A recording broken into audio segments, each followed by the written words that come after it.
Well, as the World Cup moves into the latter stages, business is starting to heat up in the Premier League. For more on the latest transfer news, as you can see, I'm joined by James Savundra. James, we've seen some major midfield moves already in the Premier League. Looking like Manchester United might be next in line to make a move. Who are they looking at? Well, Aurelien Tchouaméni and Alex Scott remain very high on their list of midfield targets. They've missed out on Matheus Fernandes.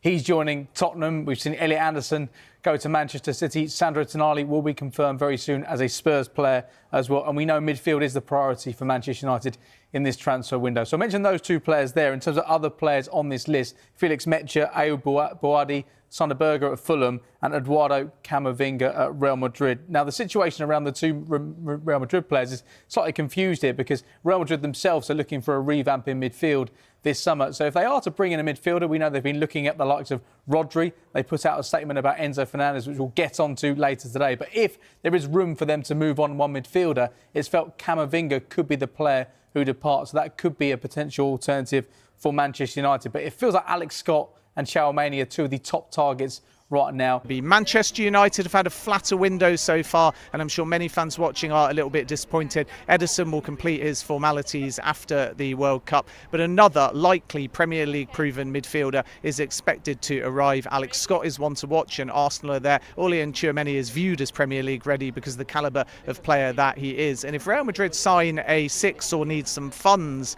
in order to try and bring in Enzo Fernandez, then maybe Tchouaméni and the door for an exit is still open. But as it stands, Tchouaméni wants to stay at Real Madrid. The valuation there is somewhere around £70 million. Camavinga and Manchester City, by the way, does have some substance too. Now, as far as City are concerned, Rodri, no breakthrough in contract talks. Let's see whether that changes under Enzo Maresca. And in addition to that, Jeremy Monga. This is a really big story. It was thought that Arsenal were advanced, and I can tell you that Arsenal's latest offer was in the region of £6.5 million, rejected by Leicester City. It was their second formal offer for the player, with the Foxes hoping for the teenage winger for in the region of £10 to £12 million. If a fee is not agreed, then it could go to a tribunal. But now it's Manchester City moving, and my information is City are really confident on this one. Maresca knowing Monga really well, and don't be surprised if Manchester City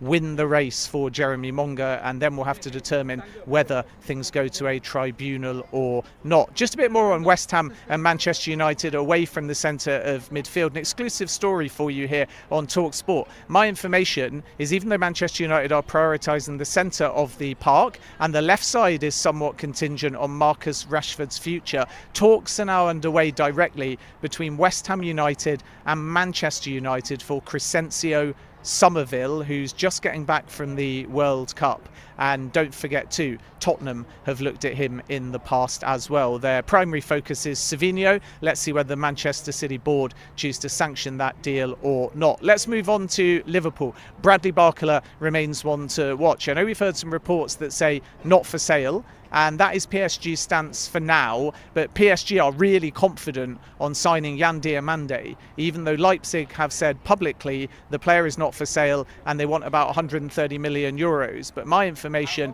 is that Nasser Al-Khalifi, the PSG president, is directly negotiating this deal and is optimistic that he can get that asking price down for Diomande. And there's still Magnus Akliouche as well, and it may well be that PSG add two, opening the door for a Barcola exit, because contract talks between Barcola and PSG have broken down so far. So not for sale as of now, but don't be surprised if that changes over the coming weeks. And Liverpool and Arsenal are the two to watch. Arsenal's top target is Morgan Rogers. They may well be put off by Villa's reported asking price of a British transfer record, but those close to Rogers still feel he might be able to leave for a little bit less. So Arsenal, Chelsea, Manchester United have looked, and even PSG as well. But as it stands, PSG are exploring those other options that I've just mentioned. A word on Richard Hughes as well and Simon Francis. The latter was TalkSport exclusive. I revealed revealed a few months ago